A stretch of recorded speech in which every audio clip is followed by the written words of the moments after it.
बच्चों question number 6 को ढंग से पढ़ लीजिए। सबसे पहले यहाँ पर आपको 1 प्लस ए एक्स का होल पावर n के एक्सपेंशन में फर्स्ट 3 टर्म्स गिवन है, जो है 1, 12x और 64x²। और आपको यहाँ पर n और a का वैल्यू फाइंड करना है। तो देखो बच्चों, यहाँ पर हम ना बाइनोमियल थ्योरम का यूज़ करेंगे। अब सबसे पहले बाइनोमियल थ्योरम का यूज़ करने आपको आना चाहिए।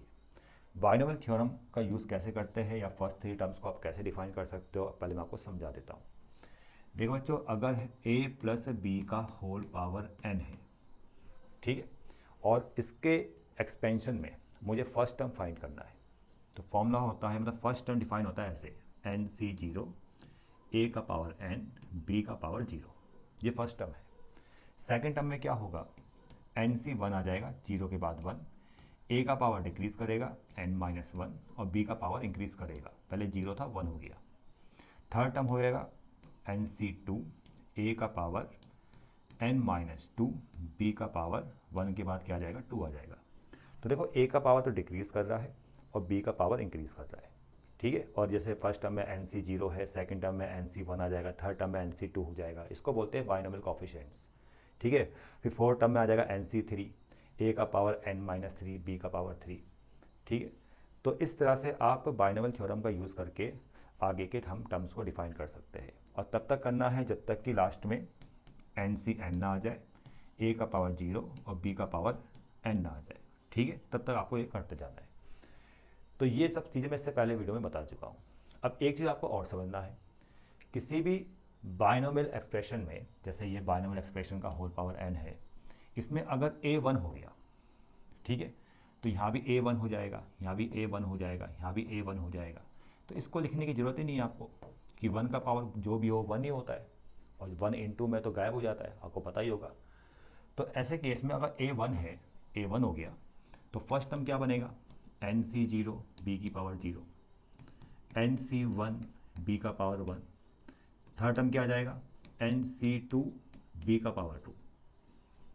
समझ में आ गया, ये फर्स्ट टर्म, ये सेकेंड टर्म, ये थर्ड टर्म। अब यहाँ पर आओ, देखो बच्चों, यहाँ पर लिखा है 1 प्लस ए एक्स का होल पावर n, 1 प्लस ए एक्स का होल पावर n, और मैं यहाँ पर फर्स्ट 3 टर्म्स को डिफाइन करता हूँ। अब मैंने देखा कि यहाँ पर जहाँ पर ये a था, देखो a ये है और a की जगह यहाँ पर क्या है, 1 है, तो इसका यूज़ तो मैं करूँगा ही। और देखो जहाँ पर b है और यहाँ पर क्या है, b की जगह ax है, सिर्फ मैं इस b का यूज़ करूँगा। और अगर आप फर्स्ट टर्म डिफाइन करो तो कैसे करोगे, NC0 b की पावर 0, तो यहाँ पर फर्स्ट टर्म क्या आएगी, NC0 b की जगह क्या है, ax, उसका होल पावर 0। सेकेंड टर्म आ जाएगी NC1 ax का होल पावर 1, थर्ड टर्म आ जाएगा NC2 ax का होल पावर 2। समझ में, इसको थोड़ा सा हम सिंप्लीफाई करते हैं। NC0 1 होता है, ax का होल पावर 0 1, तो यहाँ 1 आएगा। NC1 n होता है बच्चों, और ax का होल पावर 1 ax होगा, ये सेकेंड टर्म आ गया। और NC2, देखो बच्चों, NC2 होता है n/2 इंटू n-1/1, ये NC2 होता है, और a² और x², ये आ गया थर्ड टर्म। इसके एक्सपेंशन में फर्स्ट 3 टर्म्स थी 1 प्लस 12x प्लस 64x², ठीक है। और इसी के एक्सपेंशन में हमने फर्स्ट 3 टर्म्स को डिफाइन कर दिया है यहाँ पर। अगर मैं कंपेयर करूँगा इसको इसके साथ, तो फर्स्ट टर्म 1 है, यहाँ पर, यहाँ भी 1 है, ठीक है। यहाँ पर सेकेंड टर्म है NaX, यहाँ पर है 12x। तो आप देखोगे कि ये x का कोफिशिएंट Na है, यहाँ पर x का कोफिशिएंट 12 है, तो कंपेयर करेंगे तो ये जो Na है ये 12 के इक्वल आ जाएगा, और a का वैल्यू आप निकाल सकते हो 12/n। इतना क्लियर, समझ में आ गया। ये थर्ड टर्म है, और यहाँ पर थर्ड टर्म क्या है, 64x², और कंपेयर करोगे तो x² का ऑप्शन 64 और यहाँ पर है ये, तो ये जो पूरा है ये 64 के इक्वल होगा, मतलब n/2 n-1 into a² equal to 64, क्योंकि ये भी x² का ऑप्शन है और ये भी x² का ऑप्शन है, और दोनों ही थर्ड टर्म है सेम एक्सपेंशन के लिए। समझ में आ रहा है। और यहाँ पर मैं a का वैल्यू जब पुट करूँगा तो मैं n आसानी से फाइंड कर सकता हूँ। देखो n/2 n-1, a की जगह 12/n को पुट करो, यहाँ पर a² है तो यहाँ जाएगा 144/n n square equal to 64, n से एन कैंसिल, 2 से जाएगा 72 टाइम और 8 से 8 टाइम्स, 8 से 9 टाइम। तो यहाँ जो मुझे मिलेगा, यहाँ जो सिर्फ आपको मिलने वाला है n-1 और एक n, इंटू में 9 भी है और इक्वल टू 8। इसके इंटू इससे करेंगे, 9 के इंटू अंदर करेंगे तो 9n-9 इक्वल टू 8n, और इसको इधर तो 9n माइनस का 8n इक्वल टू 9 और n इक्वल टू 9 आ जाएगा। इसको आप सीधा यहाँ पुट करो तो a भी आपका फाइंड हो जाएगा, a इक्वल टू 12/9, ठीक है, और यहाँ पर a इक्वल टू आ जाएगा 4/3। ठीक है बच्चों, यह है क्वेश्चन नंबर 6 का आंसर। अब आगे बढ़ते हैं क्वेश्चन नंबर 7 में। यहाँ पर फर्स्ट 3 टर्म्स फाइंड करना है इसके एक्सपेंशन में। देखो बच्चों, सबसे पहले मैं इसको एक्सपेंड करता हूँ, ठीक है, और सिर्फ फर्स्ट 3 टर्म तक ही एक्सपेंड करना है। तो ये आपको यहाँ पर एक्सपेंशन गिवन है, ठीक है, मतलब ये बाइनोमियल एक्सप्रेशन गिवन है आपके पास, और इसको सिर्फ फर्स्ट 3 टर्म तक ही एक्सपेंड करना है, वो भी बाइनोमियल थ्योरम का यूज़ करके। जैसे मैंने आपको बताया है कि अगर आप a प्लस बी का होल पावर n को एक्सपेंड करते हो बाइनोमियल थ्योरम का यूज़ करके, तो फर्स्ट टर्म बनता है nc0 a का पावर n b की पावर 0, ये फर्स्ट टर्म होता है। सेकेंड टर्म होता है nc1 a का पावर n-1 b का पावर 1, ये सेकेंड टर्म होता है। थर्ड टर्म हो जाएगा nc2 a का पावर आएगा आपका n-2 b का पावर 2, ये थर्ड टर्म होता है। अब a की जगह यहाँ पर 2 है और b की जगह पूरा ये आ जाएगा। अब जैसे मैंने यहाँ फर्स्ट सेकंड और थर्ड टर्म को डिफाइन किया है, वैसे ही आपको यहाँ भी फर्स्ट सेकंड और थर्ड टर्म को डिफाइन करना है, ठीक है। तो n की जगह 5 है, तो फर्स्ट टर्म बनेगा 5c0, a2 है उसका पावर 5 और b का पावर कितना आ जाएगा, b की जगह कितना आ जाएगा x, 3 + 4x का होल पावर 0, ये पूरा b है बच्चों, ठीक है। नेक्स्ट टर्म आएगा आपका 5c1, a की जगह 2 है तो 2 का पावर 1 और b की जगह ये पूरा आ जाएगा x, 3 + 4x का होल पावर 1, ठीक है।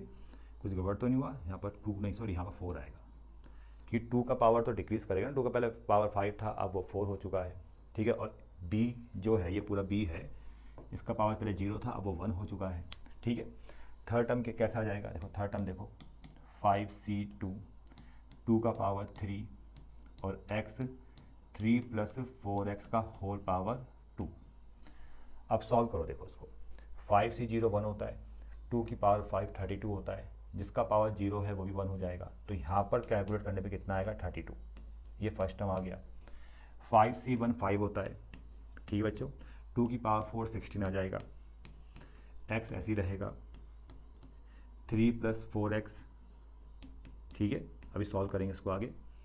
5c2 बच्चों पता होना चाहिए 10 होता है, ठीक है, 5c2 10 होता है, 2 की पावर 3 8 आ जाएगा और x स्क्वायर, और 3 + 4x का होल स्क्वायर ये जाएगा आपका 9 + 16x स्क्वायर, 3 4 = 12, 12 2 = 24x, ठीक है।